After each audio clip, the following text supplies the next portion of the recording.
Welcome, everyone. Thank you for joining.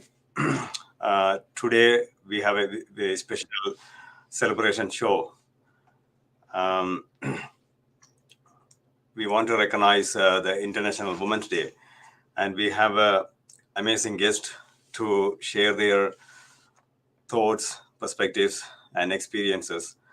Before we get into the show, I just want to share a couple of things with you guys. Voice of Men 360 is a non-profit organization founded in 2020 and is based in London, Ontario, Canada. Voice of Men 360 was born out of seeing a tremendous need and stepping up to provide services to help, support, and overcome men and boys' life challenges. We are part of International Men's Day. International Men's Day has been serving for over 21 years, and so far, around 94 countries around the world joined together and doing various activities regularly. IMD follows 6 pillars, which is the overall well-being of boys and men. We follow in the same footsteps. The reason why we want to have the celebration, International Men's Day, Women's Day celebration through our platform is to bring the voices, women's voices, and we want to appreciate, we want to recognize their contributions too. And I also want to mention Voice of Men 360 or International Men's Day is dedicated to voicing mainly the challenges faced by men and boys. Our focus does not in any way or form undermine the critical significance of women's issues whatsoever. On the contrary, we consider women as equal partners, and their growth and prosperity are imperative for maintaining a healthy, balanced society. Our guest, of course, a special guest, and also with a short notice, host Carrie Wilson. She is going to host the show, but I just want to recognize one thing here. We have one person, Halima. She supposed to hosting the show, but unfortunately, some medical conditions came up, and then she has to leave on emergency situation. We really appreciate her contributions too, and all our prayers and thoughts with you right now. And take care, Halima. And Kerry, you can take it over. Thank you. Give me 1 second. There you go. Hi, everybody. Hi, my name is Carrie Wilson, and I am a behavior management consultant. And my company is called SURF, which is Stop, Evaluate, Reassess, and Follow Through. And what I do is I help families with children, youth, and families who are having behavioral challenges. I help them with a behavior management plan that helps them to uh, achieve their goals, their family goals. So if you're interested, here's my links, and you could definitely catch me on Instagram at Surf Your Life. Thank you for having me, and I will throw it out to who would like to introduce himself first. I can't see the names. I can't see it's everybody is on here. We can just go through the disclaimer quickly, Kerry. Oh, Yes, okay. Sorry. I'll go through the disclaimer first. We would like to remind you that Voice of Men's 360's mission is always delivered with good faith toward peaceful harmony. The views and opinions expressed in today's episode are those of our speakers and do not necessarily represent Voice of Men 360. Our organization engages in discussion forums to offer inspiration and create awareness of the issues of men who wish to overcome their life challenges. We are not providing medical or therapeutic advice. Should you require that type of assistance, we recommend you contact a medical professional immediately. If you have any questions or concerns about today's episode or any Voice of Men 360 content, please email us at info@voiceofmen360.org. Thank you.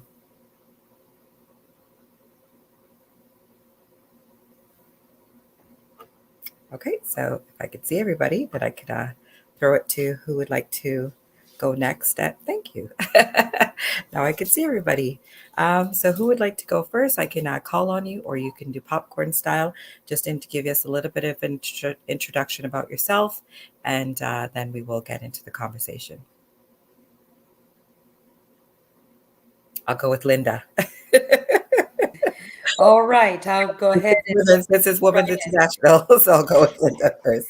That's fine. So my name is Linda Tilson. I'm a men's empowerment coach, and I share from a woman's perspective. And one of the things that most inspires me, most encourages me, is to be able to create a space for men and boys to really open up and speak about the issues that are most important to them. And so one of my, most recent things is I have started what I call the Men's Room Show out on YouTube and Facebook. And each week I have a panel of men that join me, and we talk about the things that are on their mind, those things that keep them up at night, those things they want to celebrate. And so I'm most excited to be able to use that framework as part of the work that we do. Thank you. Thank you, Linda. Awesome. It's amazing. What time does it come on? It comes on at 6 p.m. Pacific Standard Time or 9 p.m. Eastern Standard Time. Thank you. Who wants to go next? Jeff? Thanks, Kerry. My name is Jeff Gervitz. I am the host of the Dad Strength podcast and sort of facilitate a community. I have dads. We meet every Tuesday at 3 p.m. EST on Zoom. If you're a dad, you're welcome to join us. And we talk about fatherhood through the perspective of health behaviors. A lot of it, I think the priority for us is to be present. And so I look at how do we eliminate barriers to being present? And a lot of that comes down to looking at things through the lens of health, taking care of yourself physically, mentally, emotionally, relationally, vocationally. There are a lot of ways to look at this. And so we just need to make sure we've got sufficiency in each of those domains so that you can be present for the people in your life. I was thinking about, what we might talk about this evening. One of the stereotypes, do we want to jump into that, Kerry? No, not yet. We'll just let everybody. We'll let everybody introduce themselves. Yeah. And then we'll come back to that. Don't worry. Who wants to go next? Rupesh? Thank you, Kerry, for hosting the show. Good morning, good afternoon, and good evening in whichever part of the country you are. It's early morning out here, 5:30 a.m. in India. Yep, I have my early morning coffee to go. My name is Rupesh Bhambwani. I'm the founder of Cool Dads Club, based out of Bombay, India. The Cool Dads Club is basically a platform for fathers to come together on a common platform, which is open, transparent, and not judgmental. What that means is men can actually voice their fears, their excitements, their anxieties in a very open manner, without worrying about what the world is going to think about them.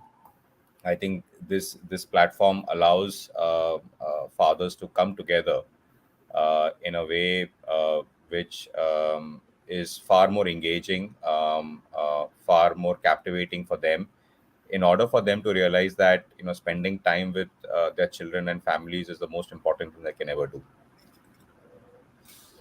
Awesome. Thank you so much. Thank you for being up on a Saturday. It's early. Sunday morning. Yep. Thank you for joining us. It's a pleasure. Samuel, do you want to go next? Samuel? You got it. Good. Unmuted. Good job. Just give us an introduction about yourself, a little bit about yourself, and then we will go from there. Are you frozen, Samuel? Is that me you're referring to? Now we can hear you. All right. Yes. I Yes, I am. I'm Samuel Alexander Ponga You're kind of going in and out, Samuel. of husband, Trinidad and Tobago.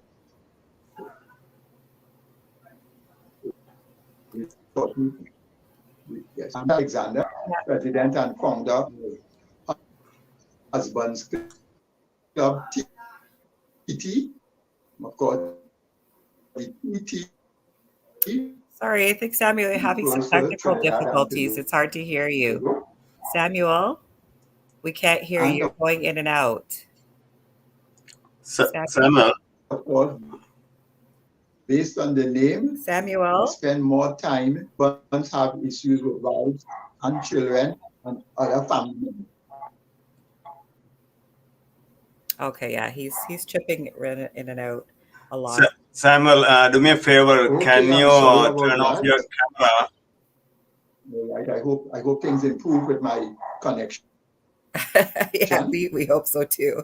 But Maybe you can right. Turn off your camera and then so just use. I don't think he's as hearing. fluent as it's supposed to be. Maybe because. Okay, well, we'll see if we can work with Samuel's connection issues.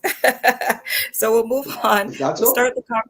We'll start the conversation off. And so, first of all, I'd like to. All right.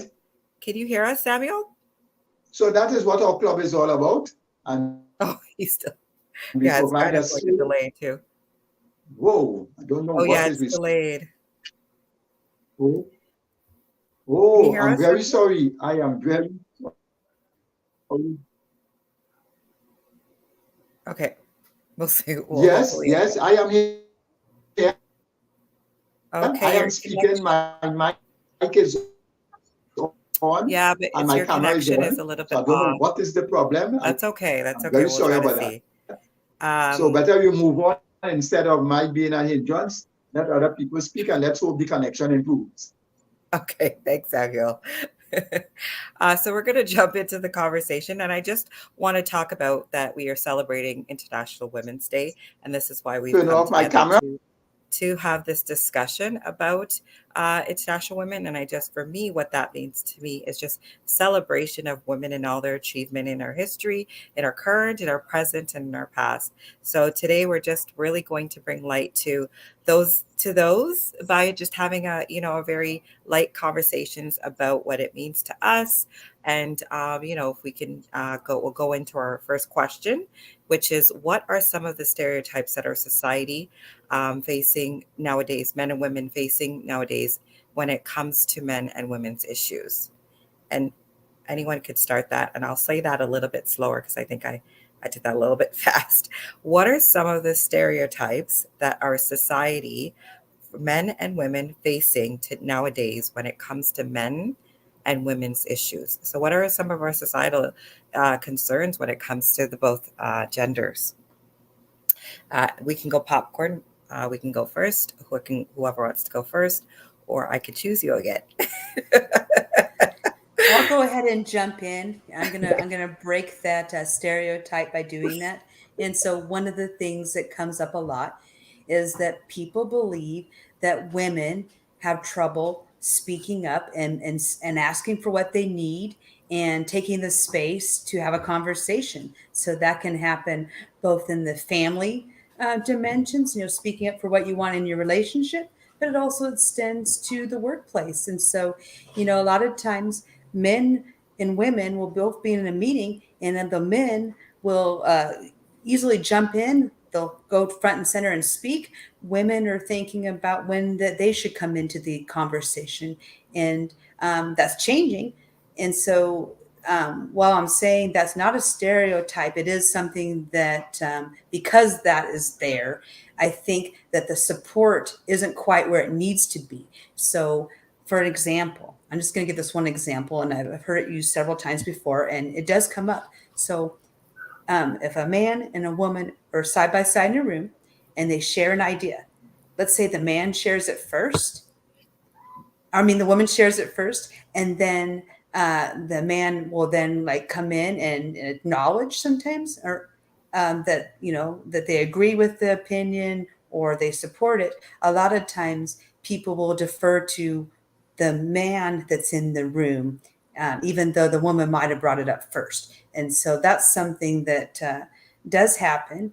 And I thought that we were making more progress in that, except for somebody had recently said that they experienced that. So, as I was one woman to another, and even with men counterparts, we want to remind everyone that if somebody, no matter whether they're a man or a woman, brings up a topic and we end up supporting it, that we don't discredit whoever that is, that we would support them and make a course correction if anyone wanted to say that they had come up with the item or agreed with it while the other person had brought it up, if that makes sense.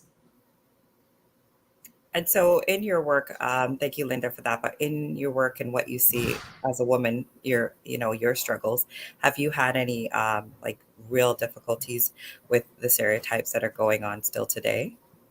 Oh, every once in a while, yes. And there's times in there's communication that breaks down, kind of what I described, when you've got men and women in a room, sharing of ideas. And so that whole not always coming forward and sharing definitely happens, but taking credit for somebody else's idea, that still does happen. And so that's where it puts the onus on all of us to make sure we're supporting people that bring their ideas, and that credit goes where credit is due. Awesome. Let's go next. Let's get a male perspective. Let me give it a shot. Okay.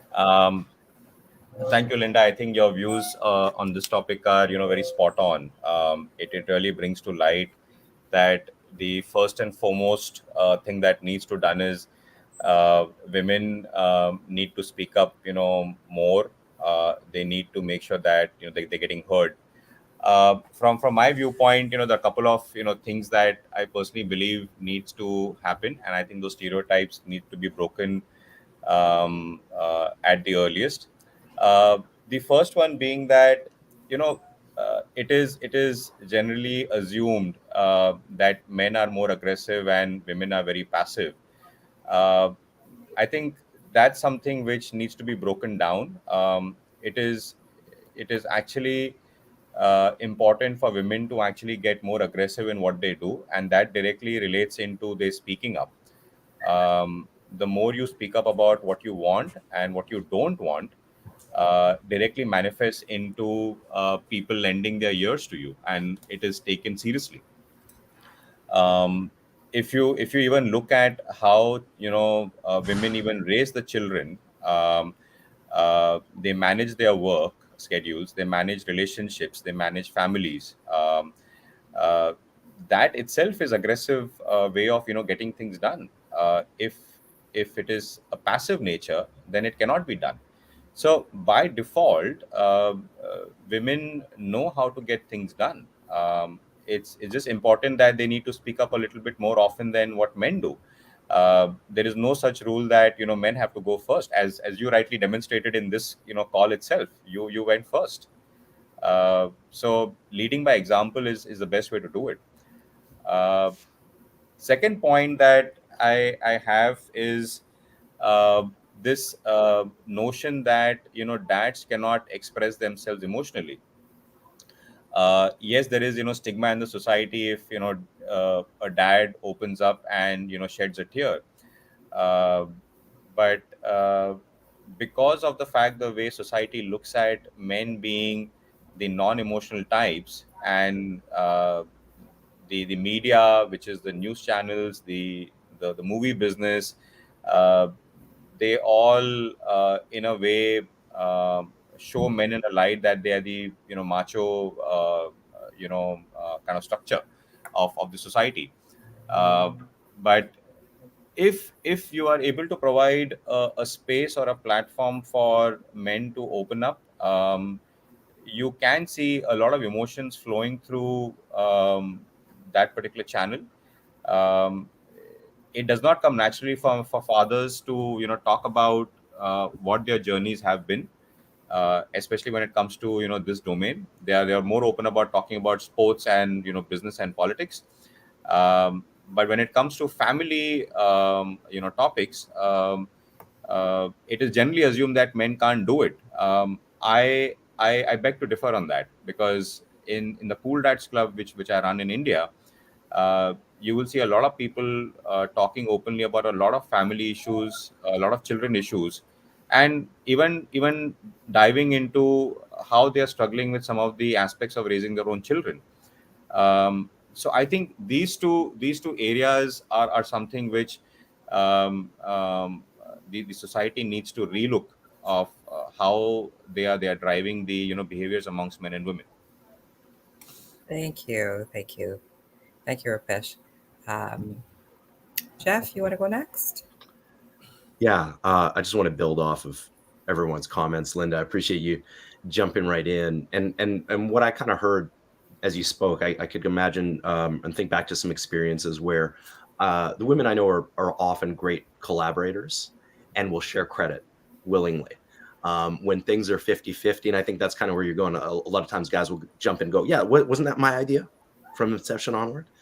And so I think as collaborators, as allies, what we can do is when we notice that happening, we can just check people. A lot of these things happen just because we let them happen. And so I don't think it's entirely up to women to deal with this. I think our job kind of as guys is to come in and just pump the brakes a little bit when we see this, make sure we understand that someone's voice is integrated here, and give credit where credit is due. Rupesh was talking about emotions and this idea that men are not emotional, and I think that's true if we don't count rage, right? We see anger a lot, so it's a stereotype, and it's not really serving anyone. And I was thinking about this evening and what I might offer here, and I think a lot about toughness, which is more sort of conventionally or stereotypically thought of as a male trait. We know this isn't true, but the way it's sort of messaged and the way we see it in popular media. But what is toughness? And I kind of think of it in two ways. One is where I ignore pain and I just sort of white knuckle my way through everything. And I work in the world of health, and what I see from athletes maybe who embrace that mentality is things start to break down in their bodies because they're not aware. They're tough enough to push through pain, but they don't attend to those signals. And the truly resilient people I know are the ones who are aware of these things and responsive. So true toughness to me requires a sensitivity as well. And it's a little bit of a paradox. And I see that I think women really lead here. But this is something we're all capable of. And I think we're all better when we're able to sort of embrace that paradox. I really like what you said there, Jeff, about the pushing through the pain, and really that mental strength is the sensitivity to know when you need to ask for help, when you need to take care of something, and that stuffing feelings down, pain down is not what you should be doing. And just like you had mentioned when sharing credit, that we would speak up to put it where it needs to go if we see it. Well, the same thing is true with women, let's say. So if a man's experiencing emotional or physical pain and we see it, then we should speak to it, not just allow the man just to stay in his toughness. And sometimes it's going to be about mental toughness to get through something, but to find that space or that place where you can have that conversation, like, is everything going all right with you? Can we talk about that? And then allow the space to open up, allow them to talk about it. And, I guess the biggest thing that why more women maybe don't do that is because men don't want anyone visually out front and center to see that conversation happening. So the thing is learning how to open up that space in a way that a person can go to that vulnerability, so they're not worrying about who's looking on to watch what's going on. So timing is important, asking for that permission to go have that conversation. But I think the more of us practice that conversation and that timing and that sensitivity, that helps to demonstrate to the men that they can do that. And then they could also do the same for us. Because I've had plenty of my men friends help me to not stuff something down, not to just put those emotions away, because it's not just a male thing, it's a woman thing too. I know I do it. There's times where I've had to hold the place in the workplace. I've had to hold the place in my own family. And, I need someone to once in a while to say, no, Linda, it's all right. You can be on the receiving end of this thing. We can talk about this. How can I be there for you? And so it's coming and going. And so, again, that's where that practice of balancing really comes into play. Yeah, well said. I'll just mention, I asked on LinkedIn, I think yesterday, what is masculinity? And Rupesh jumped on and he said something wonderful, which was the ability to be vulnerable, to put it out there.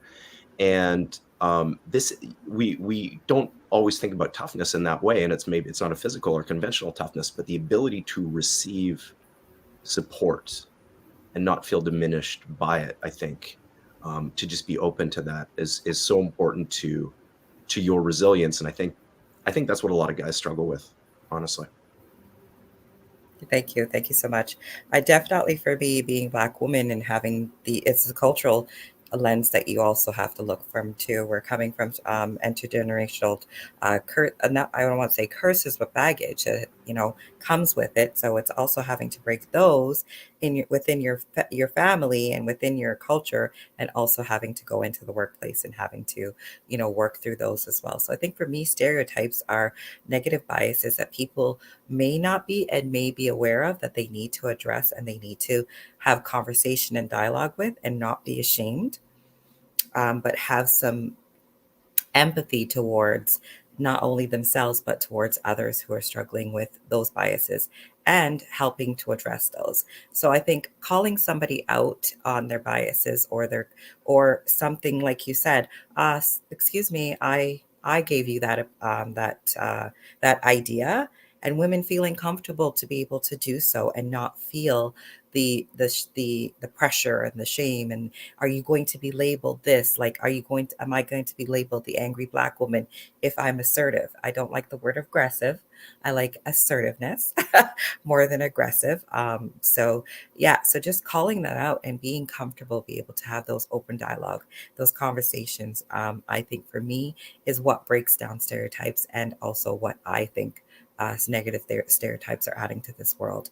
So I think women have their own, men have their own, but coming together and having those conversations. Like, I would love to be a part of your conversation when you're having those conversations with your dads or with your, and have a woman's feedback in regards to that. Because once, like-minded, you're going to start thinking like-minded, and you're going to get those opinions. But when you get a woman's perspective, when you're talking about a woman, it's definitely great, I think, to have those dialogues going as well.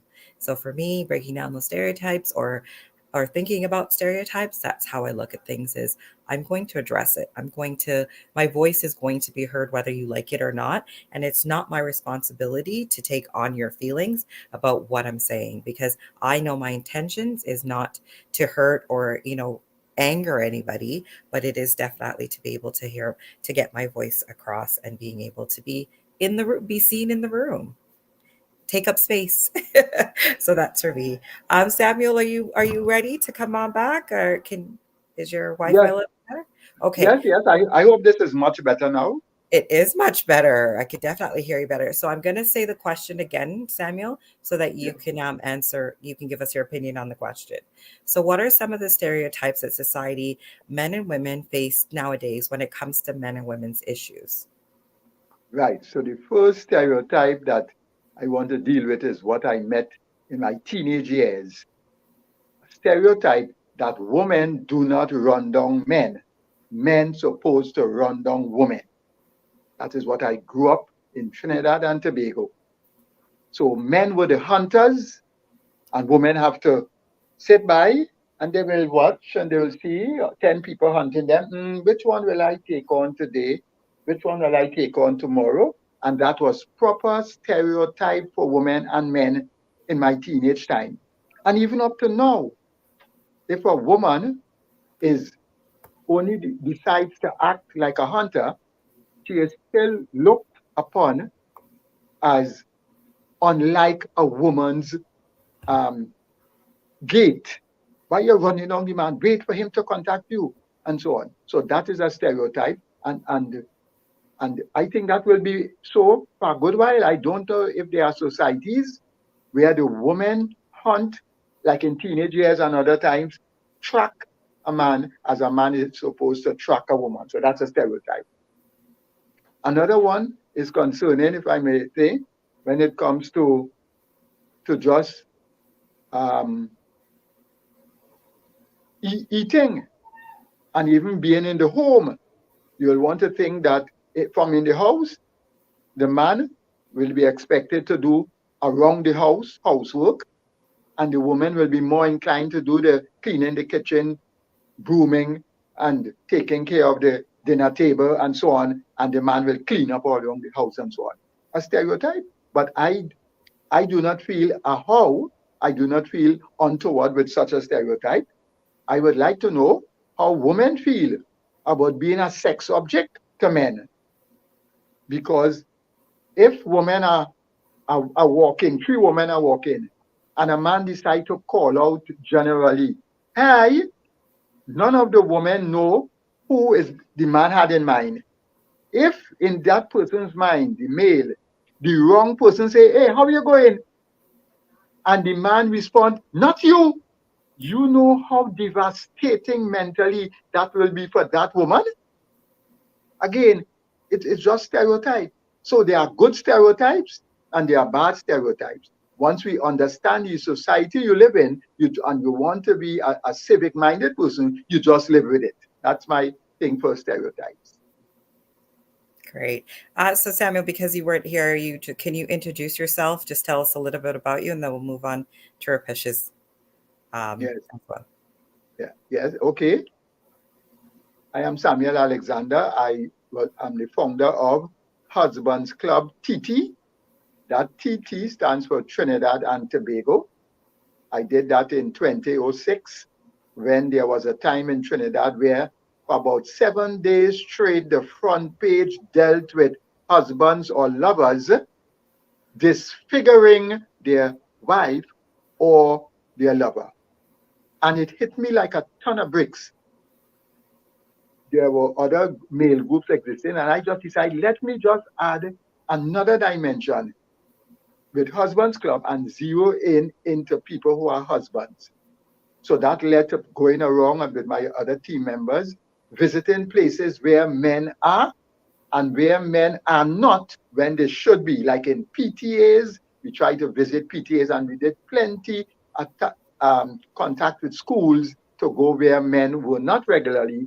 And whenever we saw a man there, we'll big him up and try to get other men. So that's what we do as Husbands Club, try to provide an atmosphere from a very unthreatened atmosphere so that men can discuss deep-seated issues that women have been wisely quarreling about for decades. And that is what we do. Nice. Thank you, Samuel. Thank you. Rupesh, do you want to answer you want to give us your opinion? Yeah, so just one more point out here I thought would be important for this group to think about. This notion that men cannot raise children. Yes, I think it depends upon the culture and the background that you come from. But if you look at it, that everybody has to practice to become better. Yes, there is a certain biological connection between the mother and the child, because the mother has carried the child for 9 months plus. and there is a natural connection that does exist. Maybe it is, coded in the DNA structure as well.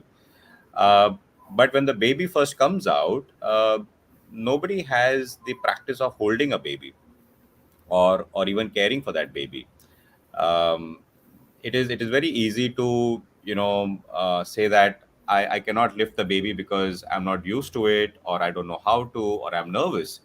But these feelings are equally relevant for women as well. uh, but they still go ahead and do it, because there's a natural instinct to do it. And plus, they want to become better at what they do. And I think that's the great thing about women.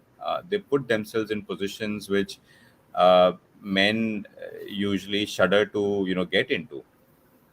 But I have come across a lot of fathers who are practicing on a daily basis to be part of their children's lives. And it's only when you practice is where you get the inspiration, you get the motivation, and you become better at doing it. Your confidence level even goes up. So I think it's important that the society has to stop putting men and women in different baskets when it comes to growth of their children. There are certain things that women are great at. There are certain things that men are good at. But it does not mean that uh, a woman cannot play sports with her children, and it does not mean that a dad cannot change the diapers for the young one. So it's important that we as society acknowledge that there are certain traits which come naturally, but at the same time, uh, we need to practice a lot more. And I think that practicing has to start with a lot of fathers out there first. I'd like to jump in there because I like what you're saying there, Rupesh. Um, as an employer, as a manager, I have a couple of new fathers on my team, and they took advantage of having the parental leave to take care of their newborn children. They'd never done it before. They took the extended leave, and that's a thing in our organization, to be on a Zoom call and you can hear the baby in the background. Sometimes they actually come in and we see them, and so there's more and more men that are taking on that role of taking care of their children. And they put in requests, hey, I need to attend my son's doctor appointment, or I would like to go take my daughter to a gym to go once a week where the kids can run around. There's things like that happen, and I just really appreciate being able to see that and to support that, because there is this stigma that the woman does all of the hard part of carrying around for 9 months and giving birth. And so the whole idea of a dad wanting to take time off, that was a little bit hard, because okay, you're going to take 12 weeks off. What do you need 12 weeks for? You didn't physically do that. But we have to remember there's that bonding piece that happens. I had to remember that. We're talking about, bias and things. And that was what was on my mind was, okay, why do we need all of this time to do something that where I was lucky when I had my children that I would actually get 8 weeks. And a lot of times it was unpaid. This is now paid leave. And so the roles were reversed there. So that we need to support men being able to raise their children. And I like what you said about playing the sports. In our family, there's times where I'm throwing around the football or the basketball, or going out with the the guns around the house and playing like that. And it's usually me that does it, which is maybe not usual. And so that I had fun doing that. I mean, why would I not want to be out with my sons, learning what they're doing? They show me how to do a flight simulator and all these fun things. And so as a parent, it's nice to go away from your traditional gender role. You actually get to try and have some fun doing some other things, so you can relate to everybody. So thank you for that. True, true. Traditional. It just kind of struck me. Sorry, it just struck me one important point while you were actually mentioning this. Uh, the mere fact that you, as a manager and a leader of an organization, are able to understand that it is important for men to be out there, caring for the children, and even open to the suggestion that these new fathers can actually take a break and go spend time with their children. I'm just thinking, if it was a man on the other side on the chair, I don't think so he would get it. Because He you're might a not. woman.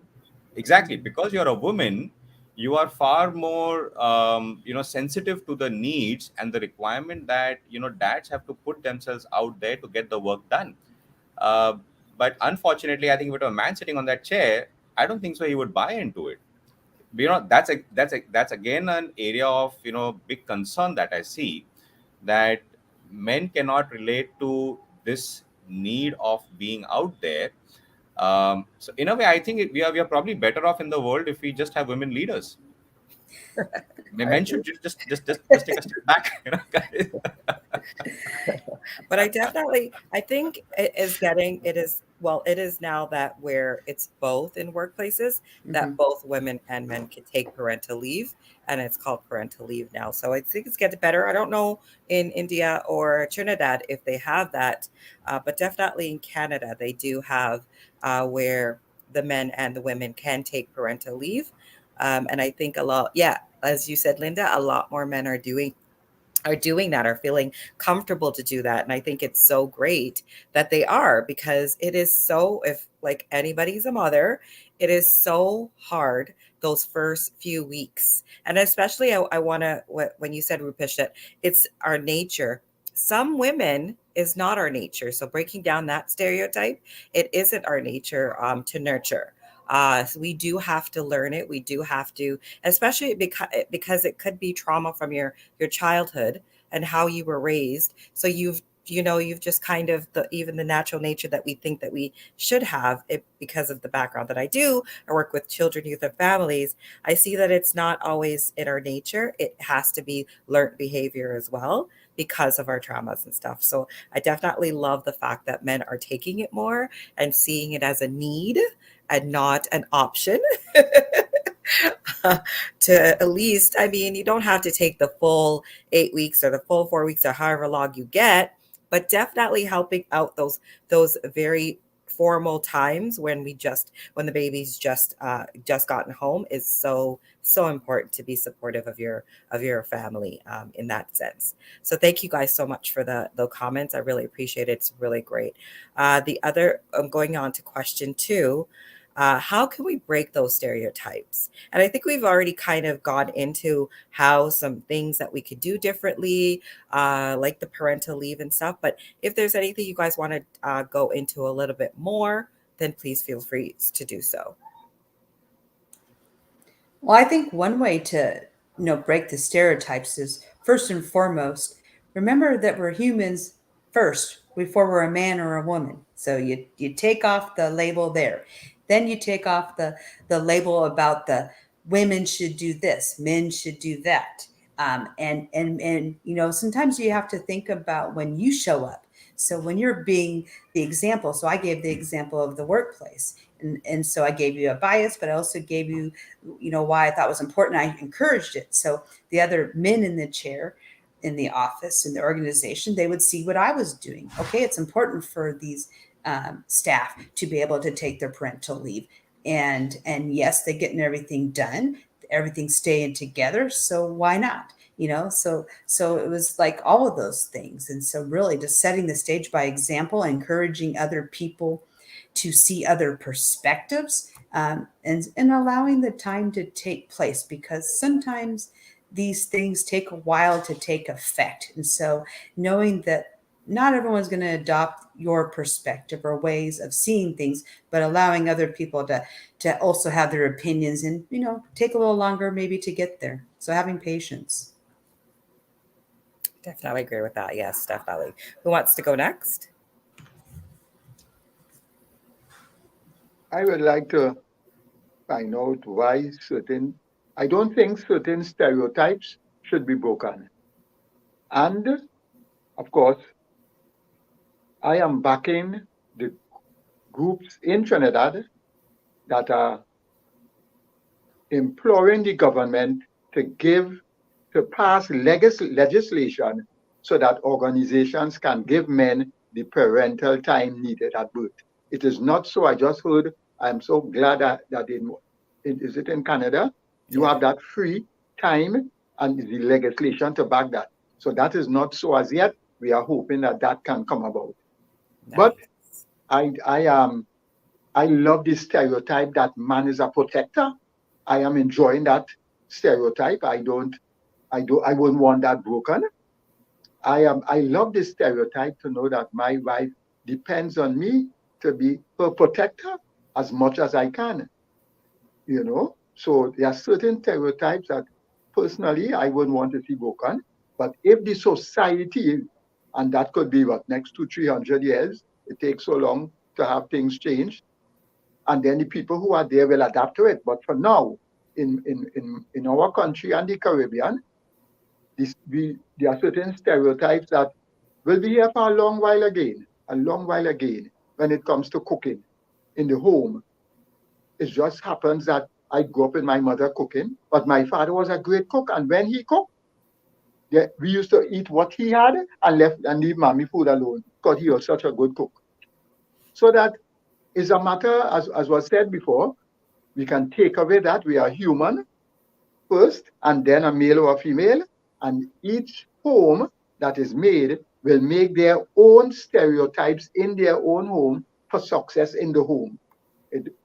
You might be able to impact your work life, you might be able to impact the society or whatever club you're in, but we all have a home and we can start right there. I think, yeah, Samuel, that's good because it's a good thing that you said that, because I do want to now say there are stereotypes that are good stereotypes, and there's good, stereotypes that are bad, are not so good for us, that we do need to change, and we do need to. So I'm glad you were able to sort of break it down. And it is also too what you want to bring to your household or to your life, of which ones you think are good for you to keep and which ones you think you know what, those are not good, and let's change. So is there anybody else that wants to touch upon what they think is a good stereotype that they would like to not see, get rid of? Or I'll just jump in to say, I think that whatever the stereotype or sort of gender role is, whatever you think, the question I would ask is it done with love? Is love present in the act? Okay, I'm a protector, is there love present in that? Because that says a lot. If love is absent, what does that mean? It means I'm violent, maybe aggressive, but for what? So I think that is what I would look for in any of these things. There's a higher sort of manifestation of any of these values. So we can look for that before we try to purge something completely. We can ask, is there a better vision of this? the intention behind it. Yeah. What is the best possible sort of imagining of this? And I'll also mention, I look at things a lot through the lens of behavior design, and how do we build a habit? Because we can all agree on this in terms of a value, but how do we actually make it actionable? And so, what I like to look for is, we need a prompt to create a habit. We need to create a prompt, or we need to find a prompt. The most conventional type of prompt would be, like a calendar reminder or something like that. More often, when we teach people habits, we'll use what are called action prompts. This is from the Tiny Habit system. And an action prompt would be like, after I, turn on the coffee maker in the morning, for example, after I lock the front door. But there's another type of prompt here called a person prompt. And that refers to what you're feeling. It's a sensation. It could be hunger, could be fatigue. But in these moments where maybe our own ideas around whose role is what and what is going on, there can also be a sort of reflexive discomfort. And I think we can learn to welcome our awareness of that and notice it and say, okay, after I notice that I'm being challenged here, or I have a sort of a reflexive note, I'm not going to I don't allow this. This is where I draw the line. That is a really great place to sort of lean into that discomfort and understand why it exists, and maybe challenge your existing boundaries around it. I agree. Good. I like that. Do you think that men have those, like, not have them, because I think they definitely do. And then, like I said, I'm not doing an overview of all men, but those emotional prompts, because what you're really stating is emotional prompt. So what is getting you to emotionally, how do you attach yourself to that? So if you attach yourself with it in a positive way, a positive emotion, then you're going to continue to do that. But if it's a negative one, you're going to you're not going to go towards that at the jump. So do men really take, like, for example, when Jeffrey, you were talking about it in the physical, that it has to be like, men have to see the actual break of the leg before they, when at the beginning, there's signs your body's telling you that this is something you need to look at. So I think that's where we also have to work on, is both men and women. I don't think that's just a gender thing, a gender role, a gender thing. I think women also have to also look at their emotions and address them, and also be able to regulate them and check on them. So the term for this in terms of physical sensation is interoception. And it is less, so are men as developed, like, and it's associated with EQ, right? Okay. Emotional intelligence. Yeah. Are men as adept, nuanced as women on net, like on average? If I were a betting man, I'd say no. However, it's not like that it's just a gender divide. We'll see in people who are neurodiverse, like in ADHD, often people have less interoception. So it's okay. So that's why I always say, rather than when this sensation occurs, when it exists, I always say after I notice that. So you may not be as sensitive to certain things, and that's okay. But after you notice that you're feeling that you want to push back on something, or someone is invading your territory, or whatever it is, just to welcome that. To the first thing to do, and this is a piece of wisdom from one of the guys, one of the dads in my group. After he notices that sort of anxious sensation, he has trained himself to say, good, this is a problem for me to fix. So a lot of times these initial signals, if you think of yourself as a tough or a resilient person, fantastic, because that means you can take it and you can challenge yourself to stretch your boundaries a little bit and ask the question of, what if I didn't react in the same way here? And I think that can be a real sort of powerful driver of growth. And it's just one uncomfortable sensation at a time, and that we can all handle, whatever our sort of barometer is. Thanks, Jeff. That's great. Jeff, what does the EQ stand for? I think I said it wrong. What does the EQ? No, emotional intelligence is good. I get it's like, instead of the abbreviations, I know. Intelligence quotient, emotional intelligence is a better descriptor. Yeah. Okay, great. So is this something that you're practicing with your dad group? Yeah. We do a lot of mindfulness-based stuff. Oh, awesome. I love to hear that. Yeah, and how are your dads receiving that? What's that? How is your dad's receiving that? Like, is it Amazing. something like so foreign, or that's like, you know what, so interesting?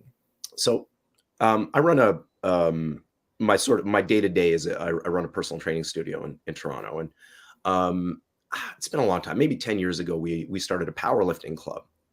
And for the longest time, it was maybe 80 or 90% women. And that was not my expectation either. But it turned out there were a whole bunch of women who knew us and who were around and wanted to really develop their strength. The problem was just they didn't have an environment that they felt comfortable in. And they felt, I took it as a great sort of compliment that they felt comfortable with us. And they came and they crushed it. And it was really cool.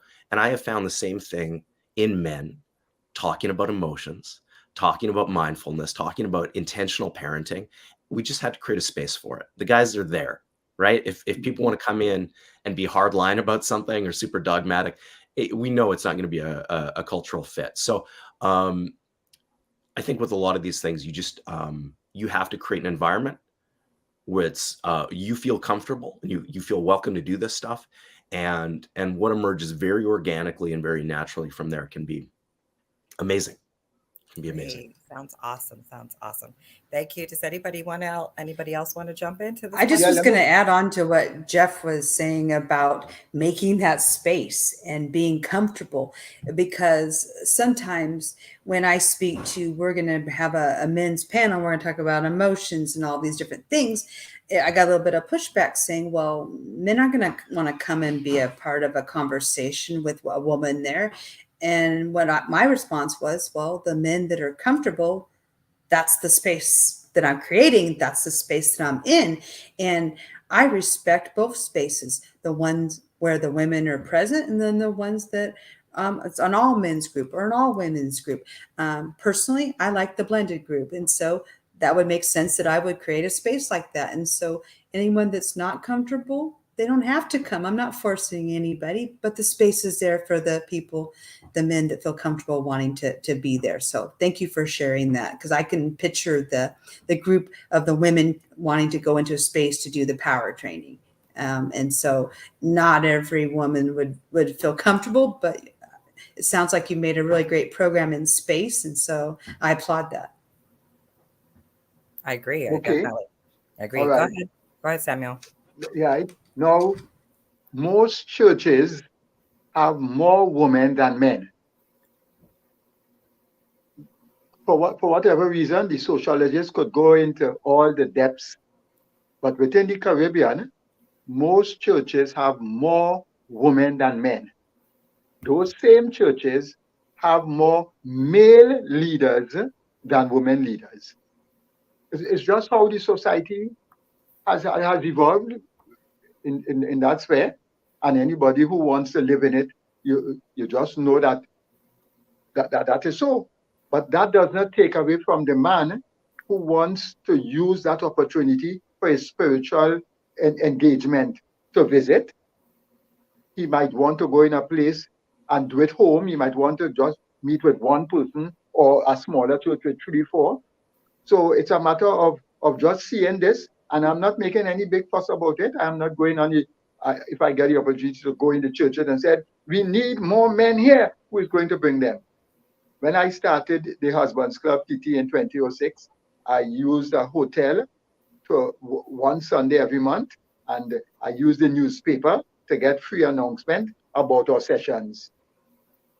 At no point in time did I get more than 3 men, despite how many newspapers I use to announce and whatever. We never get more than 2 or 3 men at any one of those monthly sessions. But the phone number was also on the papers, on the print media and electronic media. So the men would ring and we would have long conversations. At that time, we had phone cards. They would buy more phone cards and so on. And we will talk for lengths. I have spoken to men I will never meet. So it's just a matter of what? I am not going to make a big fuss. Whatever exists, I use that. So that men who will want to ring and we talk, we discuss all the issues that will be and share and so on. And that works. So again, if that is what men like, I go with that. I went to a session recently, the 1st of January this year, where a particular woman who has a Facebook page got over 200 women to turn up on the 1st of January from 1 o'clock to 5 o'clock for empowerment. I sent a note for her immediately. In fact, I was invited because of I responded as a Husbands Club TT member, and I would love to be there. And a free ticket was put for me, and I was there. So I was one of about 4 men out of the nearly 200 women. And that was such an engagement that I told the leader, the organizer, that sometime in 2023, I want to join with you to get the men in those women's lives at a session like that. It's just a matter of trying. If it doesn't work, it doesn't work. But if at least 100 of those women can get their husband or their lover to attend without their coming, it will be something I will be looking forward to. So I'm always on the hunt for different avenues to reach men. Nice. Thanks, Samuel. That's good, and I think you should definitely do that. Definitely try that to get them, and two, because I think it's at the time right now where women empowerment is really big. So I think that's also why it's looking at what's happening right now in society. That's where you sort of tap into, but definitely, I think it's a great thing to tap into. Hi, I see somebody has joined us. Lunya? Hi, my Hi. name is Hanya. I am currently one of the board members of Voice Women 360. I'm also World's Miss Tourism Miss Beauty of the Earth 2023. And I'd like to say this has been an amazing discussion, as well as we discuss about breaking stereotypes and what is needed in the community.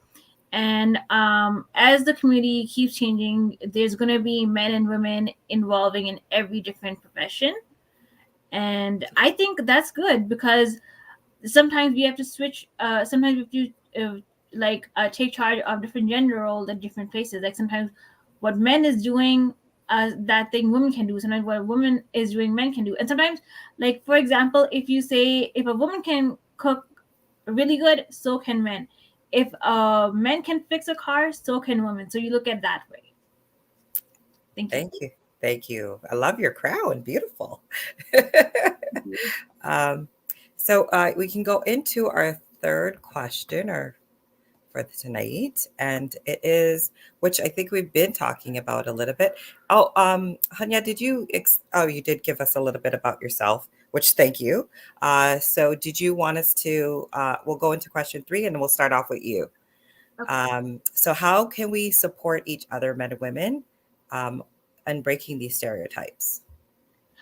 I think it's about receiving a positive positive energy from your support system as well. Be willing to help the other person. And for me, it's my siblings. So all 3 of us, we all have our businesses. We all support each other. So that is something that that's example. So that's where the support system starts. It starts at home, and on top of that, it's about networking. So it's where you network. Is sometimes you don't keep in mind, if you're dealing with a man or a woman, you just think about you're dealing with someone who needs your help to run a business, needs some help with some household items or something like that. Thank you. Next, who wants to take on that next?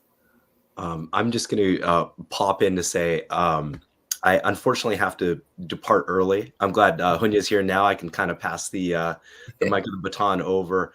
Just want to thank everyone for such a great discussion and for including me with this, and Sivam as well. I'll catch the second half of this on replay. Thanks, everyone. Thanks, Jeff, for coming on. Thank you. Take care. Hi, Jeff. Okay, so who wants to go next with the question? Yeah, let me kind of take a dig at it. All these viewpoints that have been offered by Linda, Samuel, and Hunya as well. Hello Hunya, good to see you. This actually brings to the point a very important area that we all need to discuss and think about it. Is how do we break the stereotype, and how do we support each other? Fundamentally, I think it all comes down to doing it. Few months back, there was this very interesting post of a father who was ranting about that there are no diaper changing platforms in the men's room. And valid point, because he felt that he was shortchanged. And everybody was jumping in and saying that it's something which is not right. The airport facilities and the train station facilities should have this thing for men's room as well. My viewpoint was very different on it. How many times have we seen a man looking after a crying baby or a crying toddler at an airport or at a bus station or in a train or any public space? How many times have we seen a dad trying to change a diaper for the baby? If you're not doing it, the change is not going to happen. Just by talking about it, things don't change. um, it's only when you put yourself out there, and when more people start doing it, I firmly believe that the infrastructure will get created. Many years back, there was a lot of talk about women not progressing through corporate ladders. um, did they sit back? I don't think so. They went for it. And the more effort, the more they put themselves out there, the change started happening. Today, if you look around, some of the very developed countries out there, there are some very amazing women leaders who are running the show. And guess what? They are not the ones who are waging wars. They are actually trying to create some very peaceful environments for their countries and for their communities. So if the stereotype needs to be broken, be it either on the side of a man or a woman, uh, you need to start doing that. you know at the place where I live, right, in my apartment complex, I wash my own cars every second day. um, but the other day my wife decided to go and wash the car by herself. No woman in my apartment complex washes any cars. So if you have to break the stereotype that women can't do this thing, you have to just go and do it. And the minute more people start doing it, it actually creates a fire, right? It kind of creates that momentum, which makes the change happen on the ground. Thank you. Thank you, Rapesh. Who wants to go next? Okay, I when it really comes, agree. Oh, go ahead. I was going to add on to what Rupesh was saying. I really agree with what you're saying about if you want to see the change or create the change, you just do it, whether you're doing it yourself or you're supporting just someone to do it. And I will tell you that I have 2 sons and a daughter, and I switch up the roles.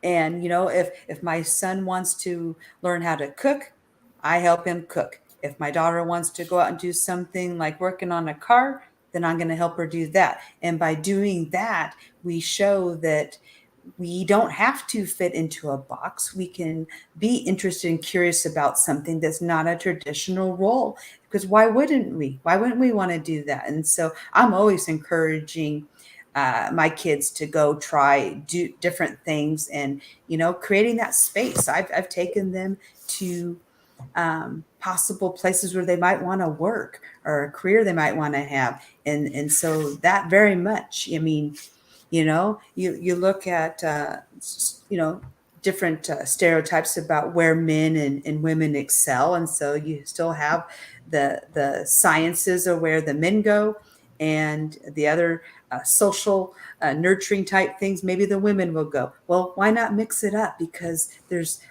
things and skills that can be had from both genders, and when you do that, you get that rich diversity and culture going, and so we're so much better for it. We're much more innovative.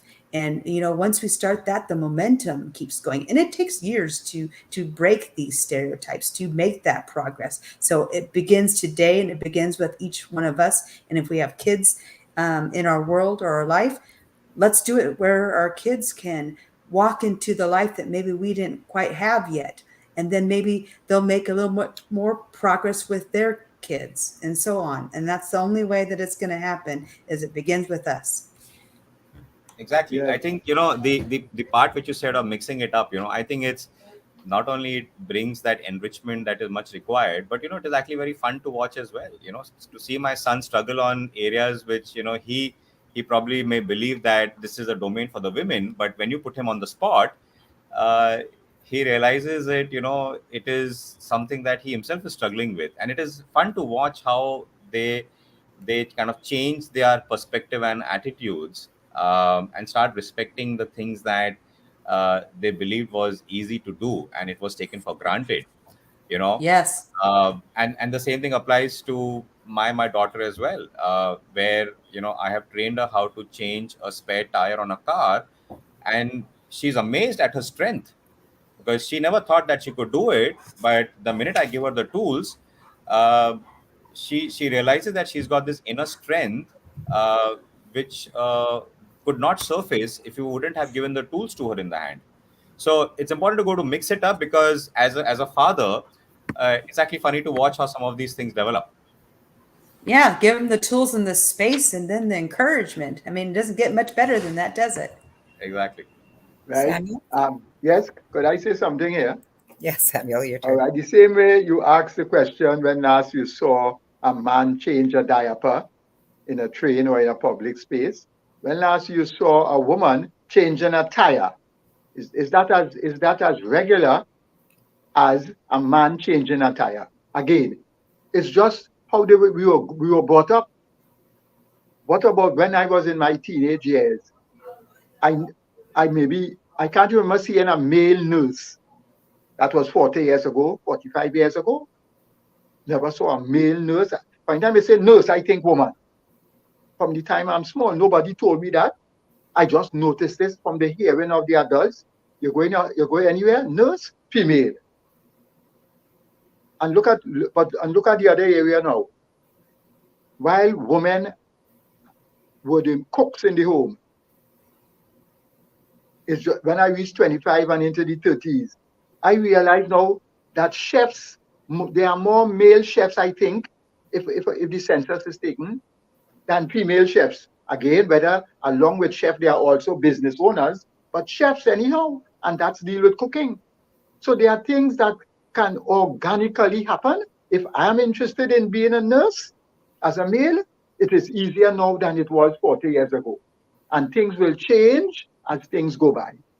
So I think it's just a matter of once you want to be in a society, adapt to the society. And I love the idea of encouraging our children to start the process of making sure the children in their home are exposed to nearly everything that they can be exposed to without saying, boy, do this, girl, do that. I think that's a very good way. If we are put in spaces to speak, those who are here and those who we can galvanize, let us use that opportunity, especially to tell people in the home, like daddy and mommy, who is the discipliner. You understand? Each home will decide. But in my home, I decided long before I got married, I will not beat any of my children. There'll be no licks in my house. I decided that. And I never beat my children. The oldest one is 40 and the youngest is 31. I never beat them. I decided long before that I want to be a speaker, an exemplar, a lover, a hugger, especially when they do something wrong. That is the time you want a hug, so that we can change things. I'm hoping now that as I speak to other men groups, I also encourage men to think about those things. And even before you get married, actually telling your wife, divorce is out of the question. Simple discussions. Divorce is out of the question. So you put them at a relaxed mood now, you see? And then you discuss now, what will it take for me to want to divorce you in 10 years? Serious discussions should be had. And that is what we as adults here must encourage the younger generation to have now. So we can continue this excellent area of these stereotypes and changing them when they are needed to be changed. I agree. And and if you even look at even on the media, like there's more male chefs than female chefs, because I personally like to cook myself. But if you look at it, there's like Gordon Ramsay. That's like one example of a really top chef, and he's just like so many shows. And there's like the Dragon's Den. There's I think there's like half of them are females that are like top entrepreneurs. There's like half of them that are male. So it's all about like mixing it up and just going in there and just supporting one another. Yeah, having more inclusivity is definitely what we are. I think our generation is starting, and hopefully it will then trickle into the next generation doing better and doing better and doing better.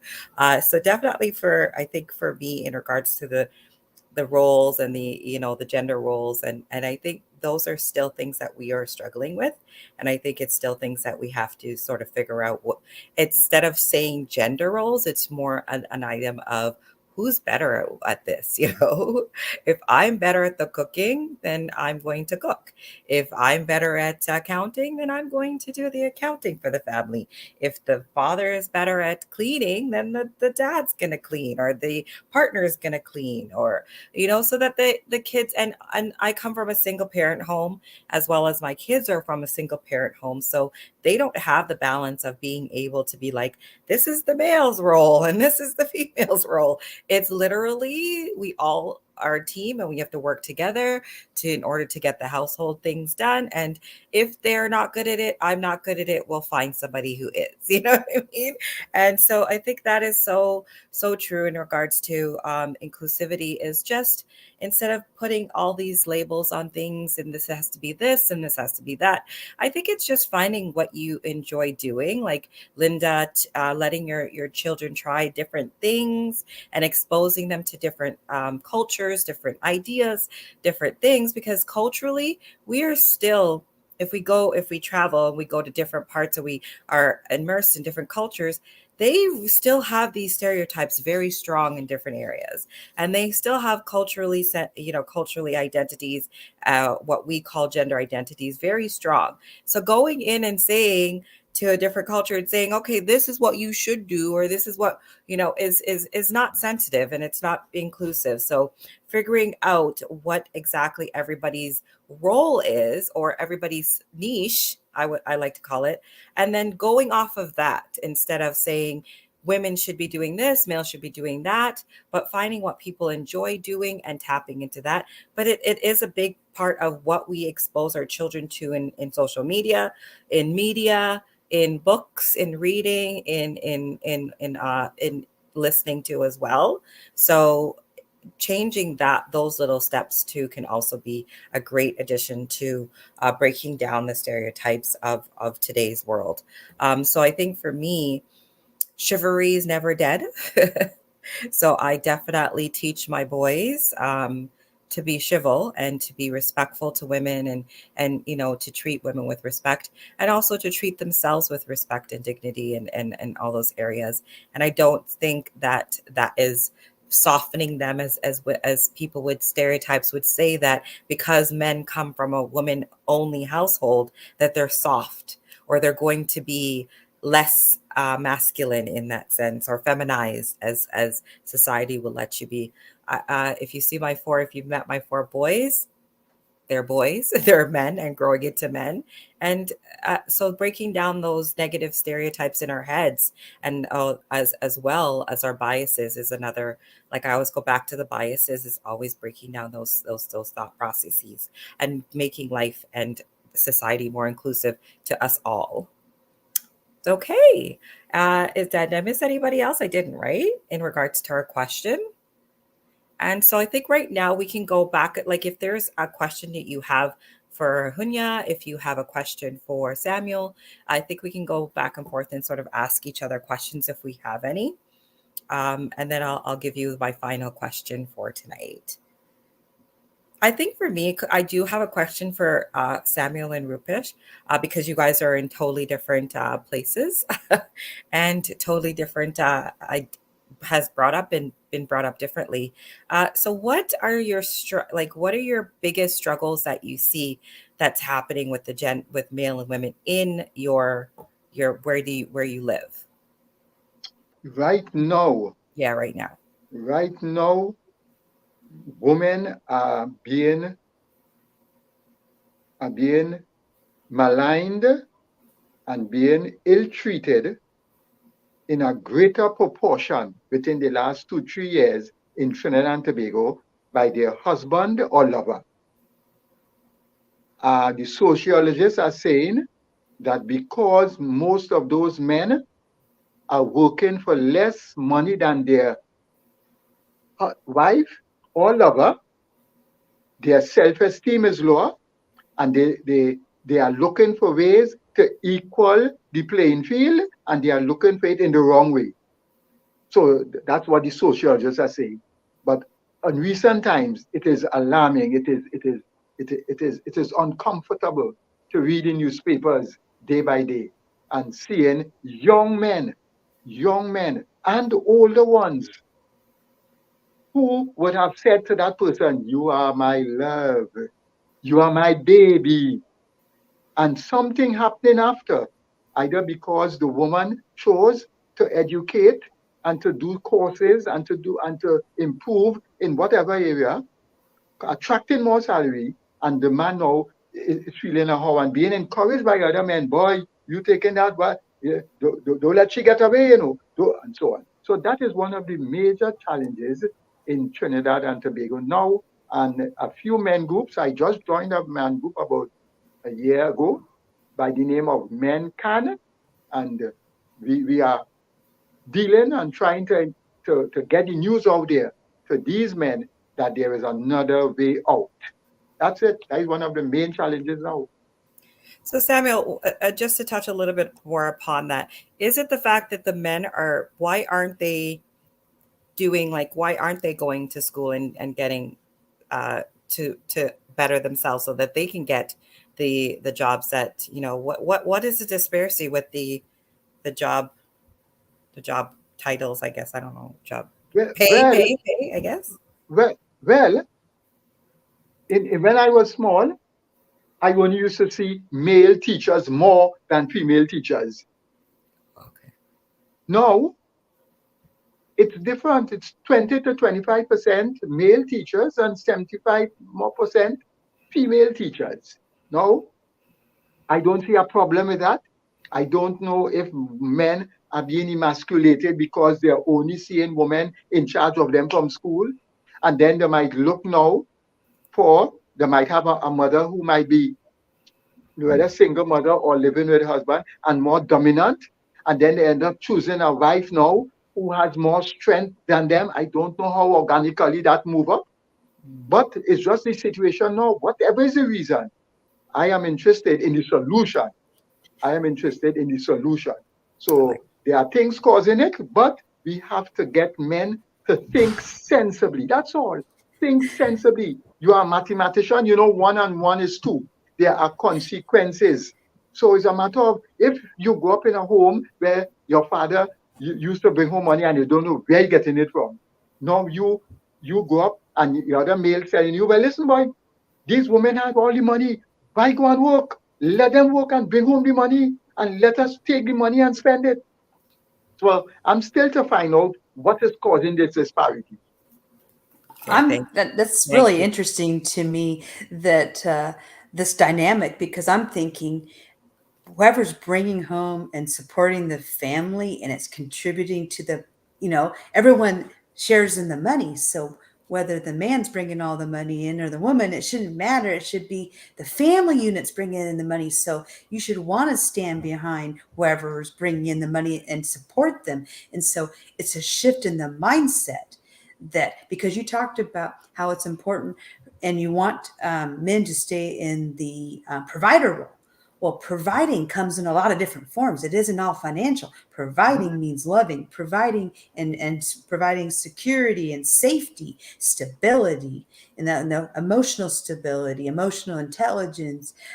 There's other ways to look at it. So if the conversation were to be had so that there's not this resentment building, that's where the conversation needs to start, is what is a healthy dynamic for the family unit, and what does it look like when maybe it's different than what you're used to, and that different isn't always bad. It can be good and it can be helpful. That's the conversation I think that would have to happen, regardless of the reason behind why there's more women that are becoming teachers or some of the professions, and less men pursuing education.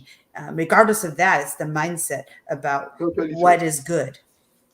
Yeah, and I think to definitely just tap again what I said about tapping into what people's strengths are and looking at that instead of putting labels and roles on people. And then that's when you feel like, I'm not living up to that role, or I'm not living up to that label. But if you're like, I'm really good at taking care of the kids. I'm really good at making sure the kids get off and get to school on time and get their uniforms pressed. I'm using Samuel because he's in Trinidad. Uniforms pressed and, off to school. Like, then that's okay. And that's what society needs to start to relearn. You know what I mean? Is that it's not about gender roles per se, but it is about what your strengths are, and focusing on those strengths. And that's how you're going to make the family a better environment, a better place. But Rupesh, the same question to you in India. What do you see because I've heard stories and and the biases that I've heard coming out of your culture is that women are still being women are still meant to be in the home. And I watch 90 Day Fiance too. That's also TV puts TV puts a lot of our thoughts in our minds of what people's worlds look like when we're not in it. So just let me know what you think are the struggles. Yeah, so I think it's important not to mince words out here. The cultural biases and the stereotypes are extremely heavy. Yes. um, there are obviously big changes that are taking place. Women are hitting the workforce in very, very large numbers. And women are stepping out. They are being very vocal about it. There are a lot of startups coming up in India which are purely women led, right? So a lot of changes happening, but we are a population of 1.3 billion plus people, right? Really? Yep. Wow. Yeah, right. I think in few years we may even overtake China. Oh So, my gosh. this percentage of people which we see, right, which are going through this change is extremely small, Mhm. right? And media takes that up and amplifies it, right? So you sometimes get the picture that everything seems to be okay, right? Because a tiny percentage of a 1.3 billion population can translate to a few million people out there. But fundamentally, the problem where I see is, especially when I run this dad's club, is that in India, when a woman gets pregnant, um, after a few months, she goes and stays with her mom, right, to be taken care of, right, to manage her health, her diet, her emotional support. Many times the doctor's visits are all taken care of by her own mom. And what happens in that process is, the man, the husband, is not involved in the day-to-day management of the emotions that a woman is going through. That, according to me, is a great opportunity for men to actually bond with their wife, the new mother, right? And if that bonding doesn't take place during those critical months, uh, it's easy for men to stay detached, because they've not gone through the emotional trauma, right, that a woman is going through the entire pregnancy process, right? Um, if if you want to bond with your child, with your wife, then you need to be involved on a day-to-day basis as much as you can. But if you take that responsibility away and then give it to the wife's mom, guess what? You're not present. And I think that has to fundamentally change as a structure of the society. Yes, the change is happening. There are very few people that I speak to. You can see them that they're very much involved, but the majority of the culture is still operating on that same premise, that when it comes to the crucial months of the pregnancy of the woman, she has to go and stay at her mom's house, and the father just drops in over the weekend to just take a look as to how things are. And fundamentally what happens is, when I talk to a lot of these dads, I also interview dads to understand their journey as a father over the years. So I run this thing called the Cool Dads Club Stories, whenever I speak to fathers to understand how they have gone through their entire fatherhood journey. And I see a pattern emerging. you know Fathers who've been with their wives during the pregnancy period, uh, who have been in the delivery room, turn out to be far more involved and attached fathers with their children, as opposed to fathers who've not been involved in that process. Um, so, to a lot of men, they feel very natural not to be attached. you know and I think that is a very dangerous area to operate in, because if you feel naturally as a father that I'm not supposed to be attached, then I don't know how you can be involved in the process of raising your own child. It is not the woman's responsibility to raise the child. The woman has brought the child in this world along with you. You are equally responsible for that child in every aspect of their life. I So I think these are very deep rooted cultural issues that needs to get sorted. And many times it is a generational baggage that a lot of men carry, because they have never seen their father being involved in the process of that 9 months, right? So again, I kind of come back to the same point. If you want the change to happen, you got to put yourself in that situation and do it, because if you do it, your son is going to follow your footsteps, And your daughter. and Yeah. your daughter as well, right? Yeah. But I think the kind of responsibility of taking care of your wife during the pregnancy process has to lie on the man's shoulder. You cannot walk away from that. Nice. I'm So glad. so that's my loud and clear message, to folks out there. Yeah. I'm glad that it's trickling. You said it's starting, because it's better late than never, in your culture. And yeah, cultural biases and stereotypes are the biggest things that we have to look at, and we have to, if they're not working, like, did these culture, like, when did they, if they were put in place how many years, many moons ago, and we're here, like, what's working and what's not working, and tweaking it or fine tuning. Not saying that we need to scrap it all, our traditions, our cultures, and all that stuff, but I am looking at what is not working and where are we coming from it. Like, what is our intentions behind these, keeping these norms, these cultural norms and these traditions going. So definitely having more of these conversations. You so let me clarify something. When in your culture, men, when the women get pregnant, even though they're married, they have to go stay with their moms. Yeah, because it is kind of assumed that the man of the house is not supposed to be involved in the process of managing the emotions or the support that a woman needs on an ongoing basis.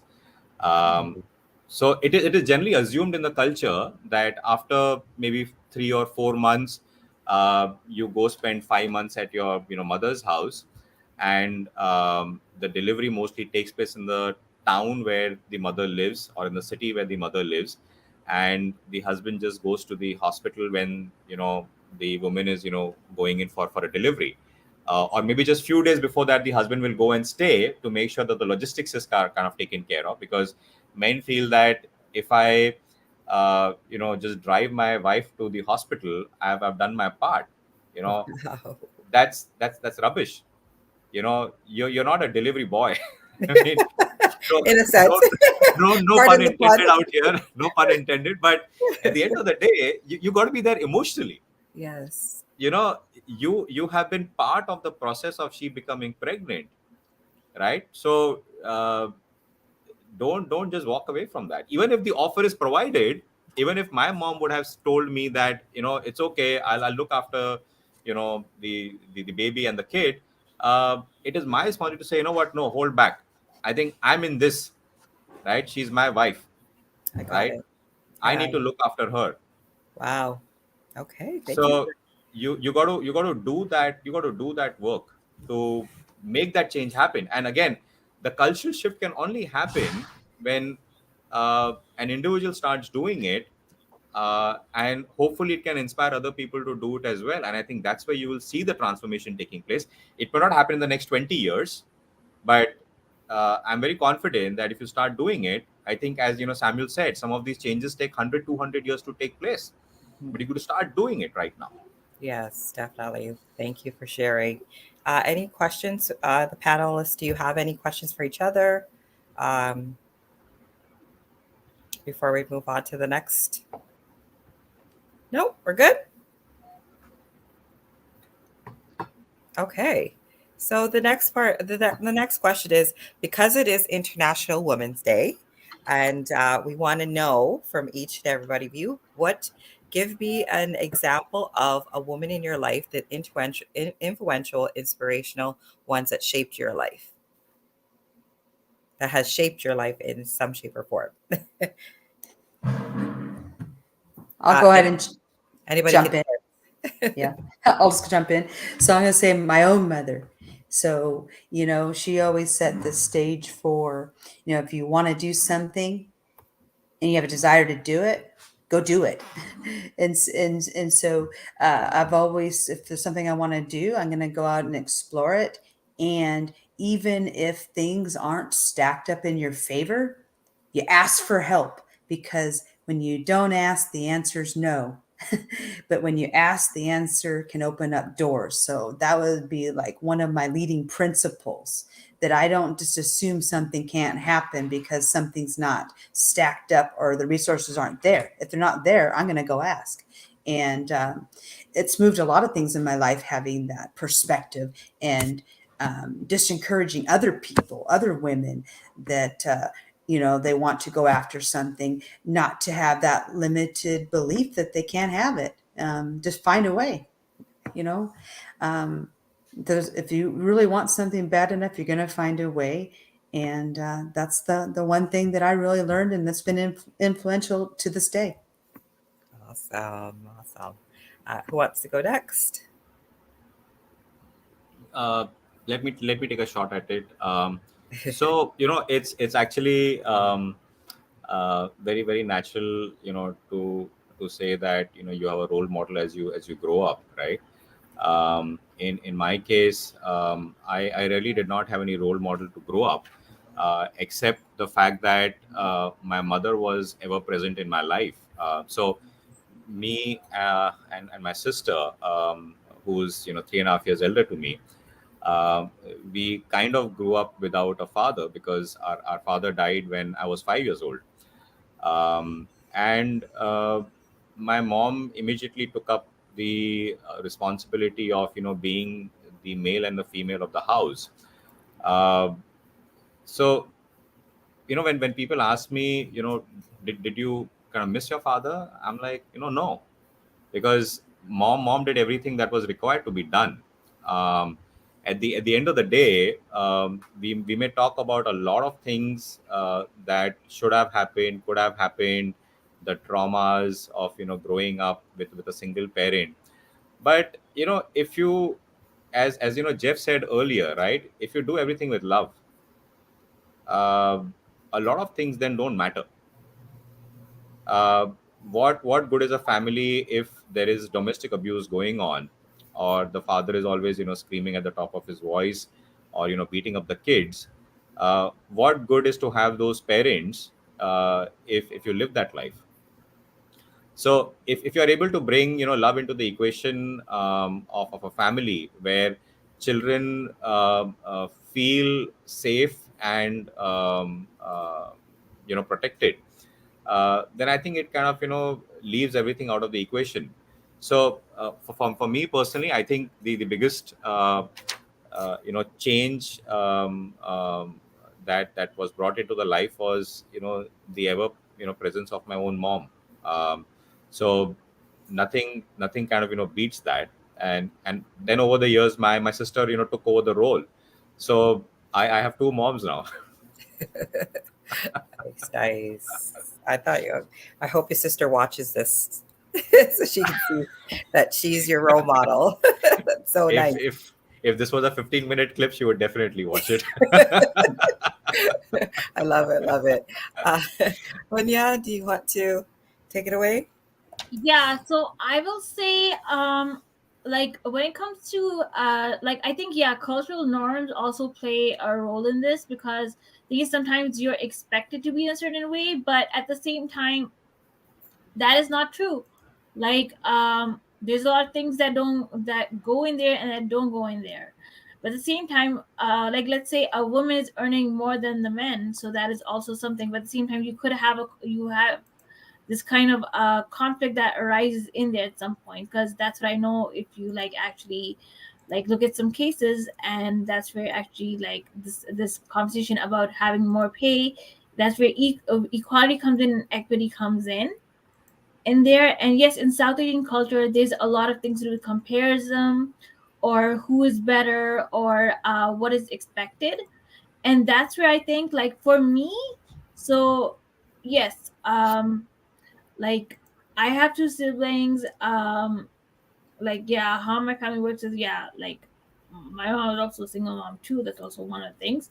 But the thing is, we work it out together. Sometimes I take on the role that That's what my mom does. So I do that. Sometimes my sister does. Sometimes my brother does. Like whenever, because he's the only person who could drive us around anytime we go anywhere when my mom is not there. But sometimes, let's say if we need something really quick and fast, I'm the first one to put something in the air fryer. So like that's how it goes. And then there's also a lot of stereotypes around marriages, around nuclear families, single parent families. Like these kind of things evolve around a lot, especially in South Asian culture. There's a whole lot of things that goes on. Like there's so many things in there that include gossip at the same time. um Rumors could be arguments and all that goes around in South Asian culture when it comes to defining gender roles. So thank you. And who's your inspiration for International Women's Day? Who would you choose as your inspiration? I would say my mom, because me and my mom, like, we always know like how to, like, deal with like whatever's going on. Because with me, I'm a caregiver to a 91-year-old dementia patient. That's my grandma's sister. So thing is, because everyone is taking different responsibility all the time, because it's very hard to take care. Plus, we have to run the house, so that it's like so many things going on. So that's why I say my mom. Nice, thank you, Samuel. Yes, okay. I lived with my father died before I was married yet. I was 26.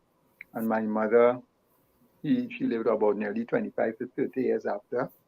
She was always supportive. I mean, mommy will be coming up. After I got married, she will travel distance to make sure most weekends she come and see the children and so on. Say, no, I will come. You have to come down. She know I have the car. She doesn't have a car, but she will make sure and get transport and drop out and say, no, don't go through all that. You just come and meet me by the corner and so on. Yeah, so she will always be on my mind as far as the influencer. And then even in later life, she will always think about it. But another woman that somehow was this woman called Mother Teresa. I used to be reading papers and watching TV, and this Mother Teresa effect. Saying, this woman, what is she all about? Always dressed up in this white and blue, and she in this country now, she in that country now, she going here, she always dealing with poor people, thing is this and so on. I've always been encouraged watching and hearing about this Mother Teresa. So my mother and Mother Teresa are the two people now deceased that I will remember more so on International Women's Day, March the 8th. Thank you. Sivra, you want to tell us who yours is? I know you're in the background, but I think you should say pick one of yours too. Thank you for the opportunity. Actually, I mean, not only one person, a lot of people, even including here, some of you guys, every one of you guys bring some kind of inspiration, influence. I mean, it's I do have a lot of, big list. So I don't want to miss one person though, but always, I lost my father. My father passed away when I was 1.5 years old. So I would say like my mom took the role. Even I was going to, I'm writing notes on the closing, but see whenever the father person is missing, of course the mother is taking the role or doing the step with the intention or without the intention. There's no choice, right? That's one important thing is that it's a celebration show, but at the same time, when we look at the suicidal thing, woman doesn't have a choice. Most of the times they take the responsibility and taking their families, and men just leave and then just end their lives. So it's very unfortunate, but at the same time, these are the things we had to look at it, especially nowadays though. Yeah, thank you. Thanks, I agree. for me, it is my mother. She raised me by herself, and but it's so many of our ancestors as well. My Angelou, Rosa Parks, who have all fought. Just who's all of the ones who have stepped on their backs to get here. I always try to have them in mind. I love learning more about them because I believe, and we'll go back to the school systems not having these women's voices being heard more in our school, because if it would have been so much more empowering for me to hear about these women as I was growing up, instead of me having to do the self-education as I get older and as I learn for myself my history and our culture more, that I just believe that it would have been much more just an added bonus to my upbringing, because we kind of have to, not have to in our sense, but put our mother on those pedestals because they're doing so much. But as adults, when we come into this role, their negativity as well as their positivity are there, but we have to look at both, and we can't the one does not outweigh the other. But we also have to look at it. And there's things for my mom raising, because she was a single mother, because of the times that she was in, because there was no, empowerment for her growing up. There's a lot of trauma that has been, added to my upbringing for it as well. So I think definitely all of the women that I'm meeting today in my life, and, that I surround myself with, I think are my international women, and contribute to me being the woman that I am today. So I say keep seeking information, keep growing, and keep thriving to always seek out the best in yourself, in your mom, in your women in your family, because women go through so much. So much, and sometimes we don't share it enough, and we don't speak it enough. So be kind and be respectful, and don't just leave it for International Women's Month, but do it 365 days of the year. That's my take. So I'm just gonna, for you guys, just to give you a little bit to wrap it up, to just give us some closing points, what you got from this, and what you want to leave with whoever is going to watch this after this. Whoever can go first. I'll go first. So I like to say it's been an interesting panel discussion. So I think we really discussed like many different points about empowerment, about stereotypes, about different cultural norms. So I think that was good. And I think the biggest takeaway is that we continue to support each other regardless of any gender roles, and just support each other in, like, no matter what form are you, like, either it's a men cooking or it's a woman cooking, like, just be supportive. Thank you. Who wants to go next?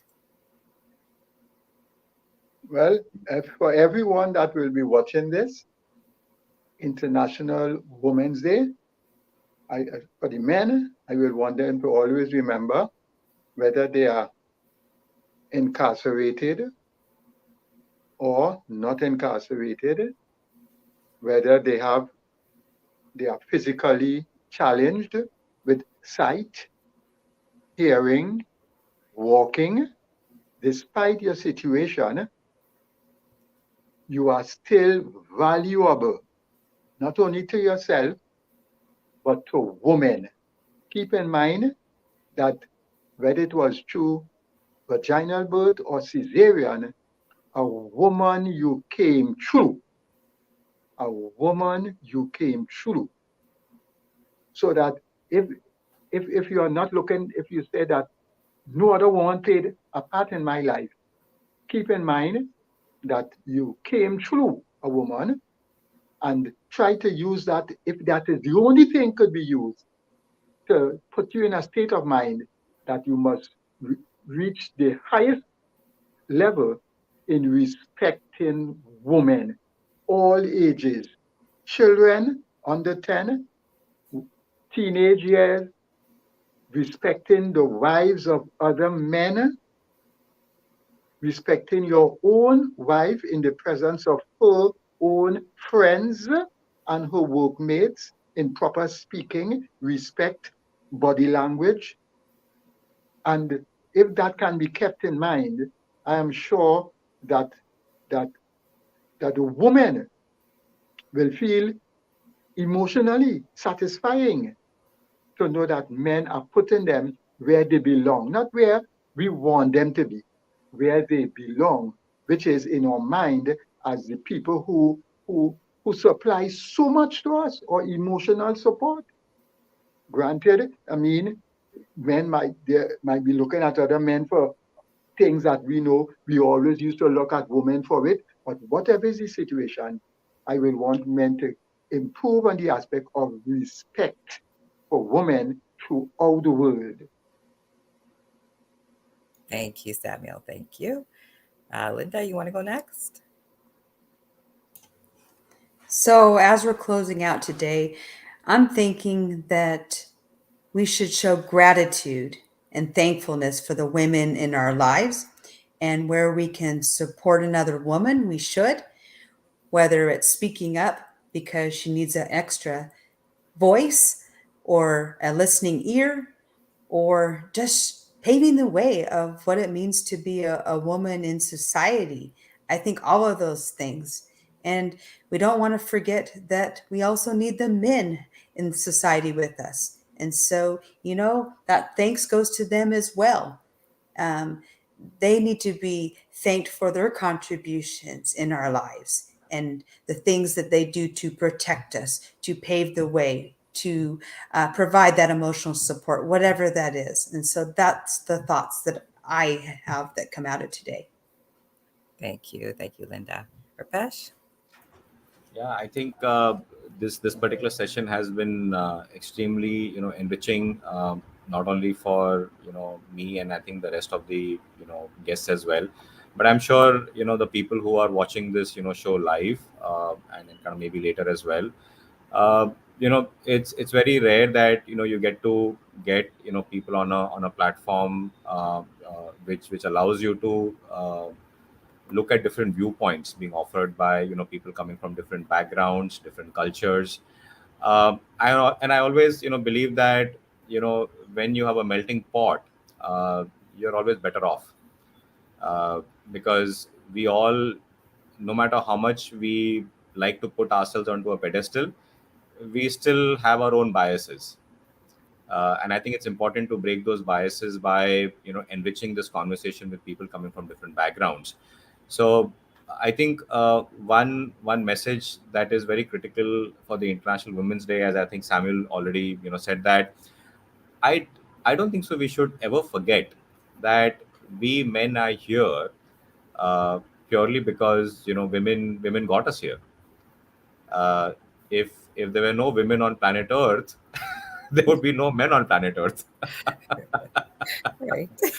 So let's not forget that, right? I think we get busy in our lives. We have our own pressure points, we have our stresses, we have to raise our children, there are financial troubles and so on and so forth. uh, but if you keep that as your guiding post in life, and try and remember as much as you can that it is a woman who got you here. So respect the fact that you are alive and breathing and doing whatever you are doing today, right?